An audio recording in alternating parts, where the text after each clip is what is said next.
Je vous remercie pour l'invitation et je suis très heureuse d'être avec vous pour parler de ce sujet. Donc effectivement, au vu notamment de mon histoire, puisque ma famille a été expulsée de la Palestine en 1948 et on a été accueillis, comme beaucoup de Palestiniens, dans des camps de réfugiés, donc des camps qui sont à la fois installés dans des pays frontaliers des territoires palestiniens, en Syrie, au Liban et en Jordanie, mais il y a également des installations pour les réfugiés qui ont été déplacés à l'intérieur des territoires palestiniens, donc j'y reviendrai tout à l'heure.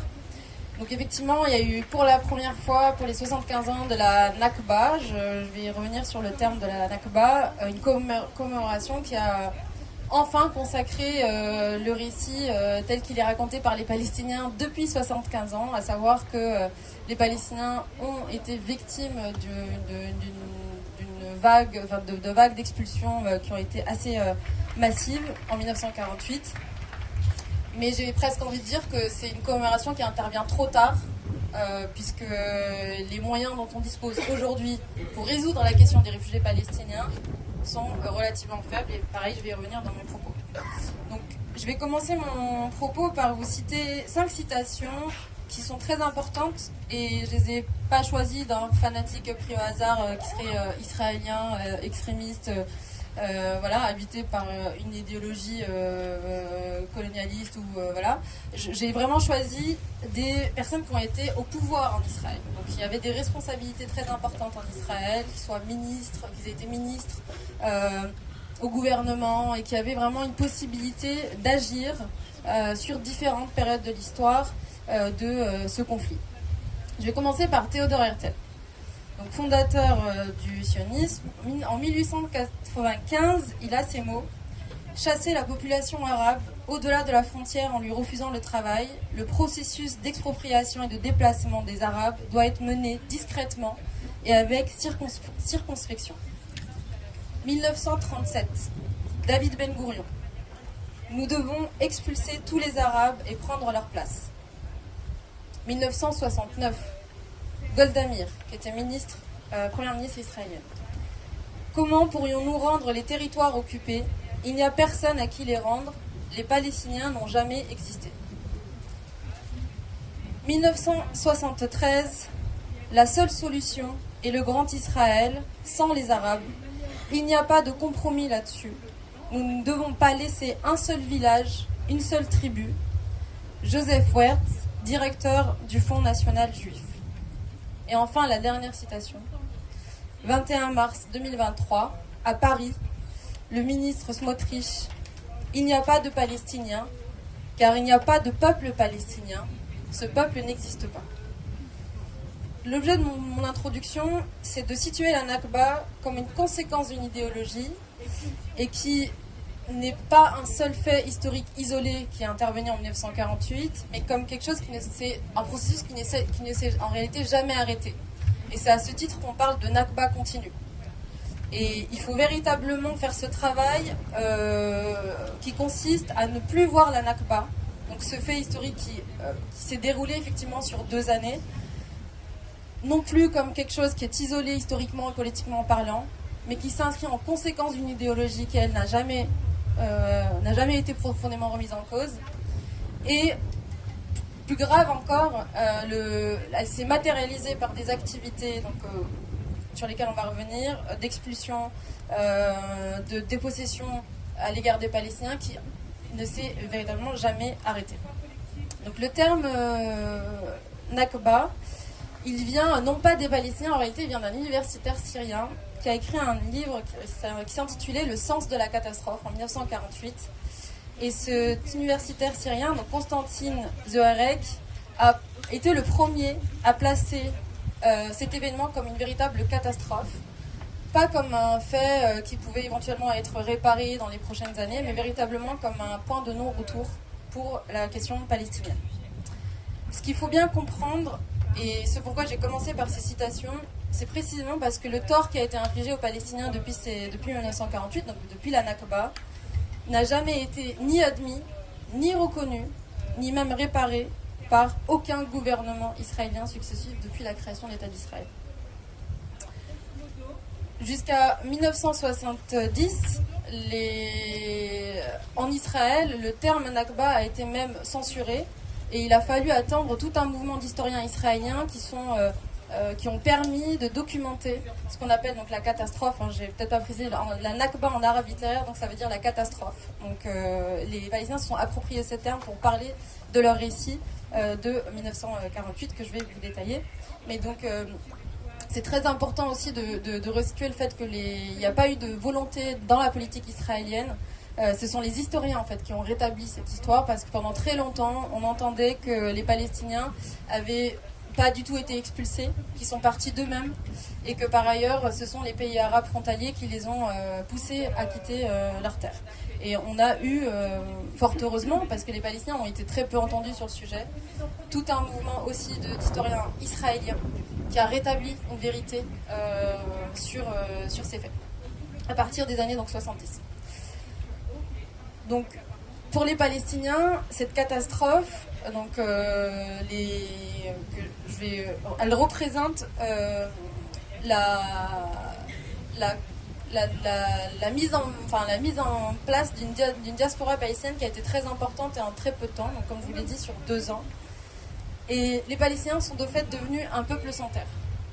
Il y a eu pendant très longtemps cette fable sur la Palestine qui consistait à dire que la Palestine était une terre sans peuple destinée à un peuple sans terre, donc en l'occurrence pour le peuple juif.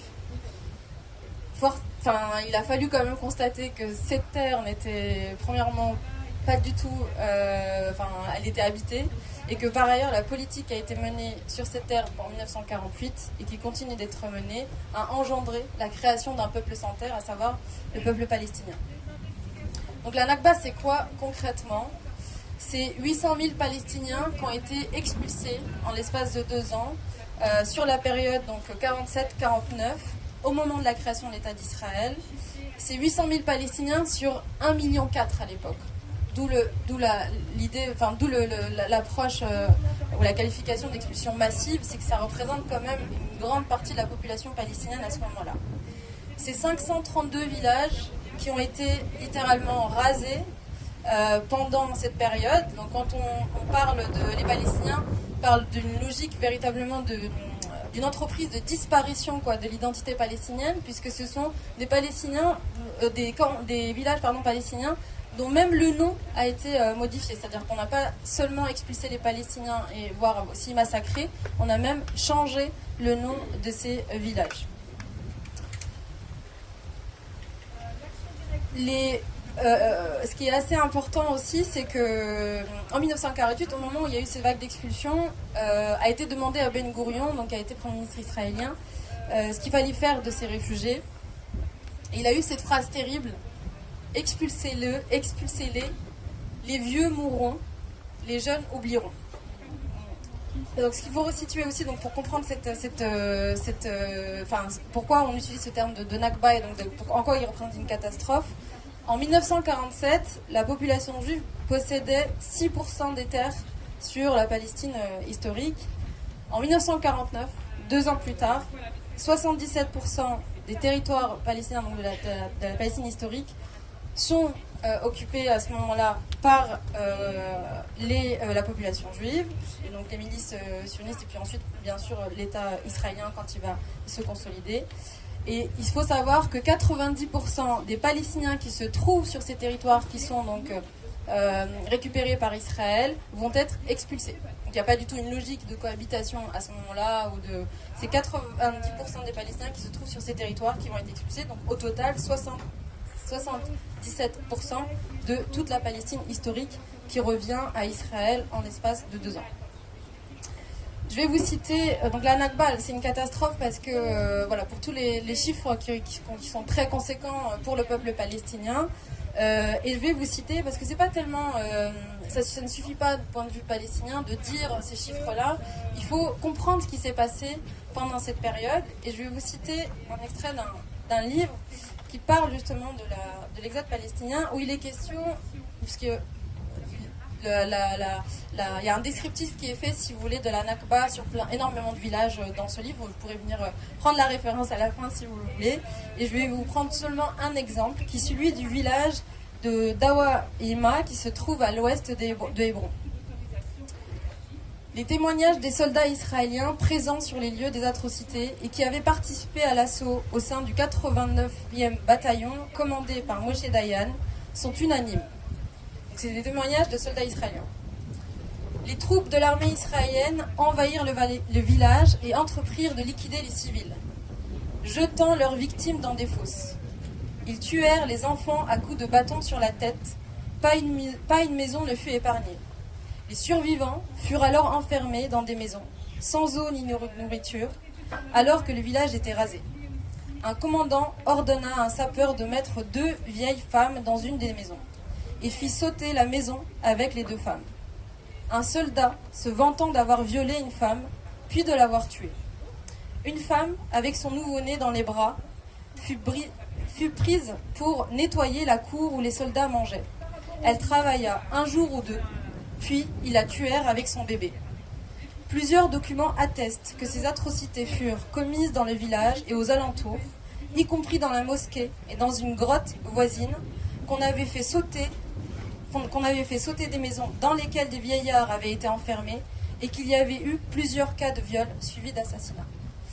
Des témoignages comme ça sur les villages dont je vous ai parlé, en l'occurrence 532, il y en a énormément et qui proviennent d'ailleurs des soldats israéliens eux-mêmes.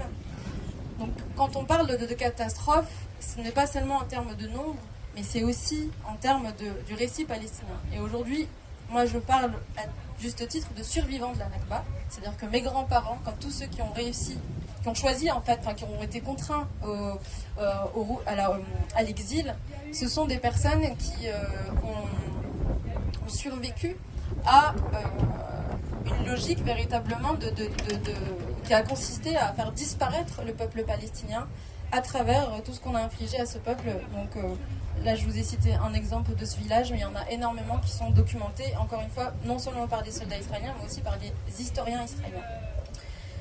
Donc pour conclure, la Nakba, comme je vous le disais, c'est un épisode historique très important pour les Palestiniens. C'est pour beaucoup le point de départ de ce qui va constituer une longue et interminable lutte autour de l'identité palestinienne. Et pour une raison très simple, c'est que tout a été mis en œuvre depuis cette date pour faire vivre aux Palestiniens une triple dépossession.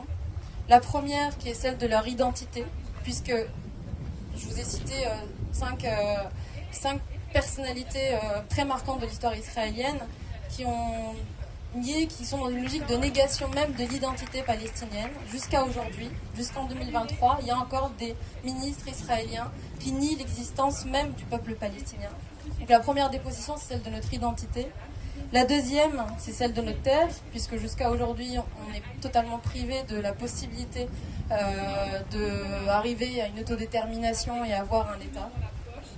Et enfin, la troisième, c'est celle de nos biens, puisqu'il y a une logique de spoliation des biens des Palestiniens qui a été entreprise dès la Nakba.